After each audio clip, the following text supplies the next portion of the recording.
Goeiemôre en weer eens baie welkom hier saam met ons by ons oggendoordenkingtyd. Lekker dat jy saam is en ek dink jy weet nou al ons is in ons Kersverhaal. Ons kyk na die karakters van die Kersverhaal, hulle rolle, wat hulle moes doen vir Jesus en hoe hulle deelgeneem het aan hierdie Kersverhaal.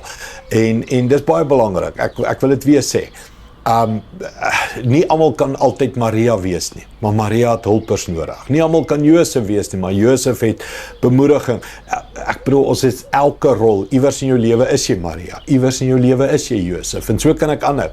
Maar daar's ook ander rolle wat jy elke nou en dan speel, en ek dink, vir my geestelike journey is dit baie belangrik dat ek weet, watter rol speel ek nou? In party mense se lewe is ek Josef, in party mense, my eie lewe is ek Maria, en ander mense se lewe is ek 'n skaapwagter, en ander mense se lewe is ek 'n sterrekyker, en so, jy moet weet watter rolle jy speel, en wanneer is jy in daai rol, want ons almal moet help om Jesus gevestig te kry in mense se lewens. Maar, kom ons kyk, volgende persoon, Lukas 2:36 praat van Anna, 'n vrou wat gewag het vir die Messias. Hoor wat sê het, Anna, 'n profetes, was ook daar in die tempel. Sy was die dogter van Fanuel uit die stam van Asar, en sy was baie oud. Sy was 'n weduwee, haar man is oorlede toe hulle nog maar net 7 jaar getroud was. Sy was nou 84 jaar oud. Sy was nooit weg van die tempel af nie, en het dag en nag daar gebly, en God gedien met vas en gebed.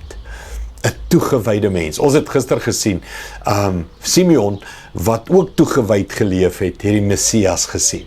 En nou hier is 'n tweede persoon, nou 'n dame, Anna, wat ook toegewyd leef en dan ook die Messias sien. Later gaan ons sien, haar rol is om almal te vertel. Die tannie vertel almal, dis letterlik wat ek kan sê. En weet jy wat vir my koslik is? Ons dink, okay, ek is produktief, jy weet, 40's, 50's, vol energie, werk, projekte en dinge, en dan 60 bietjie afskaal, 70 is ons nou op pensioen, en jy weet, nou moet die lewe rustig raak, 80 byt ons net vas vermoere, of ja, ek weet nie, maar hier is dit dan die 84, vol van die gees, en sy profeteer nog, en sy verander lewens, en sy vertel vir almal. Jy's nooit te jonk nie, en jy's nooit te oud nie. Ek dink dis wat ek hoor. Jy's nooit te jonk nie, en jy's nooit te oud nie. Dis die tipe hart wat jy het, dis die toewyding wat jy het, dis die visie wat jy het, dis die gees wat op jou rus, wat bepaal wie en wat jy is. Ek kan, en ek wil nie uitsonder nie, maar ek kan met eerlikheid sê, my ma, 84, sy onderhou nog armes.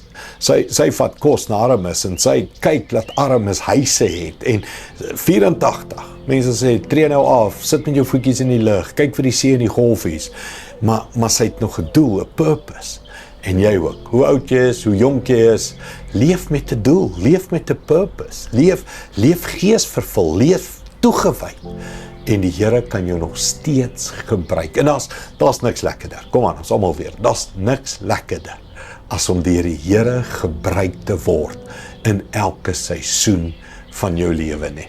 So dis wat ek vir jou wil bid. In elke seisoen, wees die persoon wat toegewyd is, geesvervuld is, en nog steeds gebruik word deur die Here.